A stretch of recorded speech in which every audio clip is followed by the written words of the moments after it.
Alright, this meatloaf's going to be a pretty basic recipe. I'm using half ground beef and half pork with just some peppers, onions, and some spices in it. So the first thing I'm going to do is, I've already chopped up the bell peppers and onions. I'm going to saute them until they're tender. Alright, so I've got some oil. Just going to do a couple of tablespoons of oil. And then I've got my bell pepper and onion. I'm just going to saute that until the onions are kind of translucent, starting to brown on the edges. Now this is a half a bell pepper and a whole small onion. I'm going to add a half a teaspoon of garlic powder and a half a teaspoon of dried thyme. That'll make it smell really good. Alright, so the onions are turning a little translucent. This will be good enough for me. I'm going to set it off to the side so it'll cool off. Alright, now I'm ready to mix the meat. I've got a couple of eggs I'm going to start with. I'm going to add a teaspoon of salt and some pepper. And a couple of teaspoons of lean Paris, Worcestershire sauce. Now the pound of ground beef. And I have some leftover pork from some Natchitoches meat pies I made a while back. It's probably a little bit more than a pound, but that's okay. Now I'm just going to mix that up pretty good.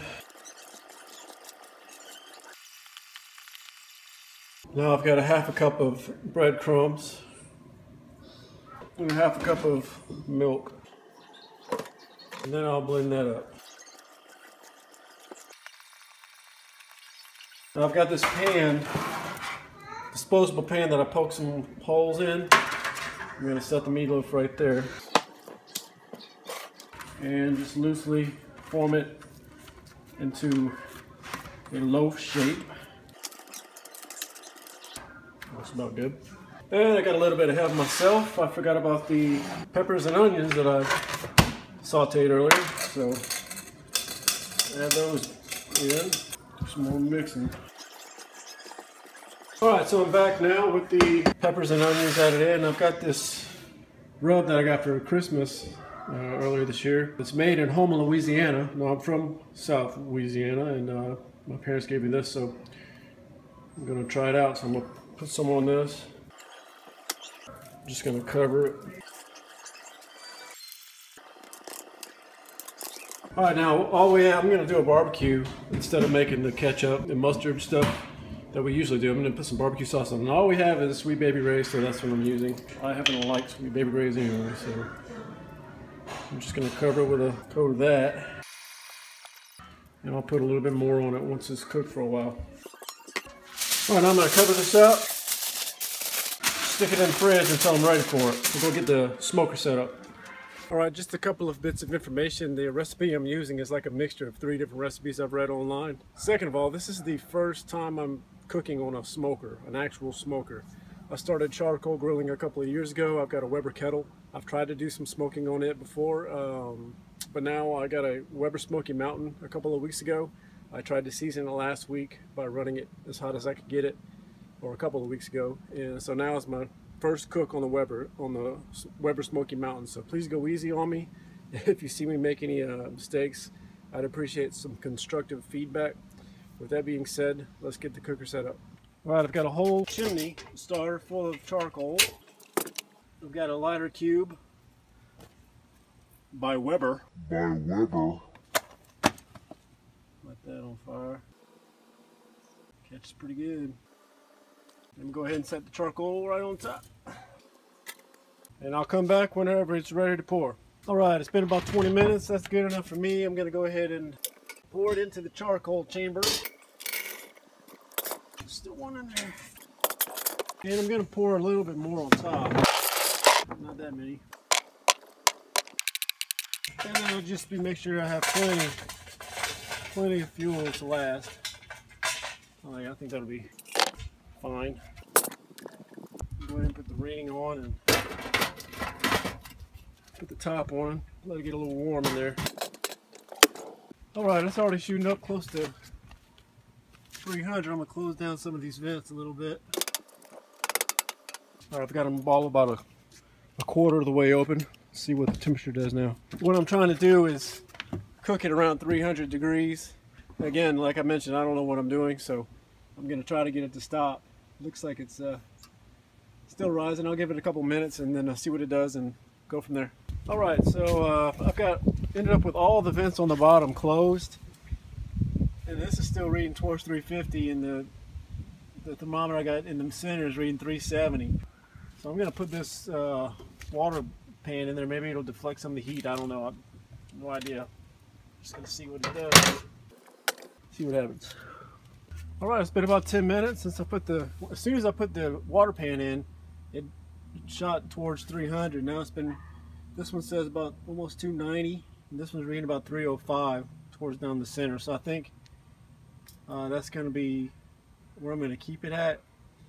I'm going to put the meat on, and I'm just going to really watch the temperature, and if I have to adjust one of the adjustment valves down there, or what do you call that, I'll just go real easy and just try to see what I can do. So I'm going to go ahead and put the meat in. Yeah, and I realized this 14-inch Weber Smokey Mountain was just a tad bit too small to hold this pan, so I had to clip the ends off. So there we go. Now what I'm going to do is I forgot to buy some chunks of wood, so all I have are these old chips that I've had, so I know they're probably going to burn up pretty quick. But I'm going to go ahead and put some in the door right there. Throw a couple of handfuls in there. And the temperature's already dropped down to 264. Putting that meatloaf in there. Oops, that didn't work. I know it's going to burn up pretty quick, so I'm putting a good bit. Put that as cherry wood, just because I saw somebody on YouTube using cherry, so figured I'd use the same thing. Alright, let's see what it does. Okay, it's been about 50 minutes since I put it on, so this gauge is reading about 265. It's got to be closer to 300 down where at least down where this grommet is and down where the meat's at. So I'm going to go ahead and at least look and see what it looks like. That thing, it looks like it's kind of flattened out some. I'm going to go ahead and check the temperature. Looks like it's around 115, 116, about 117.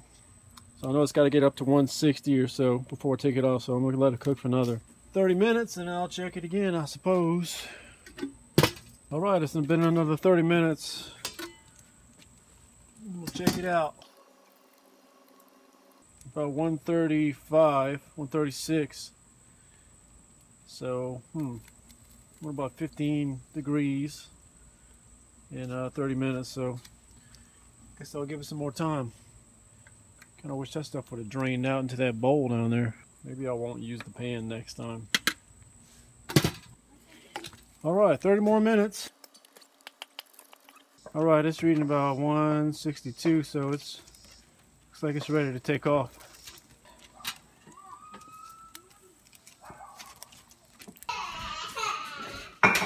It's been sitting about 10 minutes, so I'm going to go ahead and slice it and see what it looks like. I smell the smoke. I don't know if I can get to where you can see that or not. That looks really good.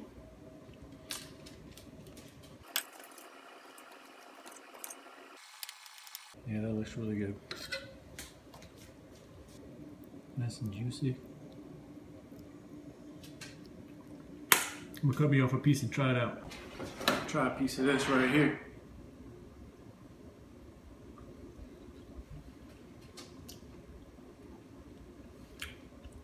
It's very good. Very good. It smells like smoke, like the cherry. It is very juicy and tasty. Excellent. I hope you enjoyed this video. Please leave some comments because I don't know what I'm doing. And I'll see you next time.